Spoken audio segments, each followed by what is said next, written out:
Now we're going to move into some tools that you might not have seen before. This data set that we're looking at is pretty large. It has 802 observations going all the way down to row 805. When you're looking at the top of this data set, it's no problem. You have your column headers right here. The rows have this alternate shading, so it's relatively easy to read. The problem is that as you move deeper into your data set, you lose those column headers. So now if you're looking at your data, it becomes a little bit more confusing. The way that you fix that is by using Excel's Freeze Panes capability.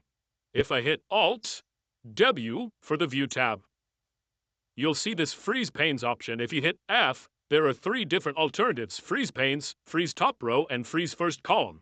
All of the column headers are on the top row of our dataset, so let's hit R for Freeze Top Row. If I scroll into my dataset now, you'll see that only row 1 was frozen, so that's a problem. I'm going to hit Alt, W, F, and F again. You'll see that this is changed to Unfreeze Panes.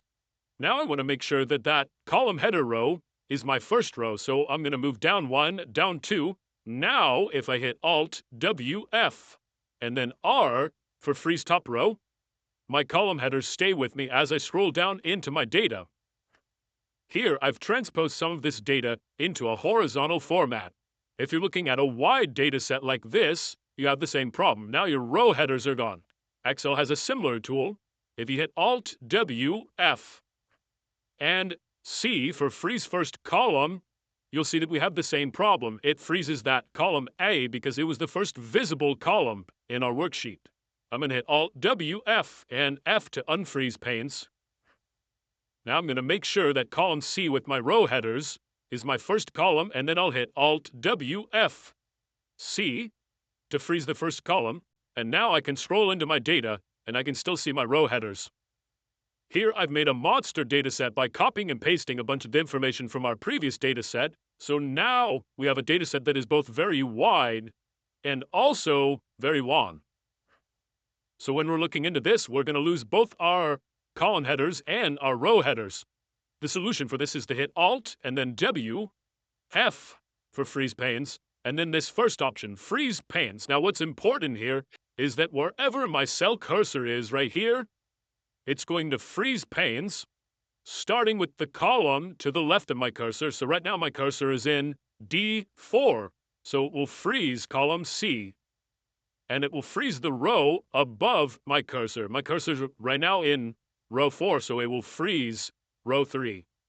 Let's see how that works. I'm going to hit Alt, W, F, F, and now you'll see, as I scroll to the right, I get to keep my row headers. As I scroll down, I get to keep my column headers.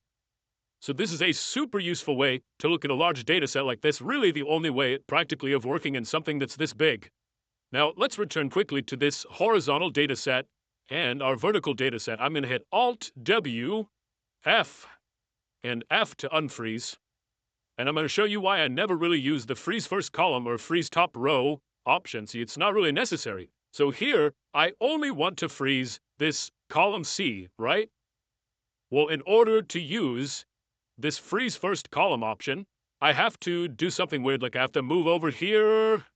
And now it's not visible, I have to move back. Okay, so now it's the first column. Or I can move down here and drag it with my mouse, but I don't want to use my mouse. That's kind of annoying. If you have any space before this column, which is often the case, it's not very convenient to put the column with the row headers into that first position. The easier way to do it is to just use the regular freeze frames option, but the way that you make that work is you put your cursor all the way at this top row. So the way that the standard freeze panes works, this Alt W F F, that top option, the way that it works is by freezing the column to the left of your cursor and the row above. But here, if I'm in row 1, there is no row above. So effectively what happens is that it only freezes the column.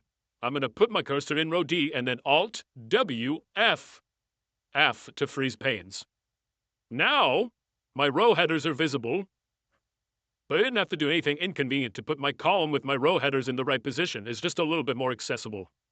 Same thing with the vertical data table. I'm going to unfreeze this, so I have a little bit of space above my column headers. That's fine. I'm going to put my cursor here, all the way to the left on row 4. Freeze frames is now going to freeze the column to the left, but I'm in the first column, so there is no column to the left, and the row above. I'm in row 4, so that'll be row 3. So I'm going to hit Alt WFF. And now I've frozen my column headers without having to do anything crazy to put it in the right position.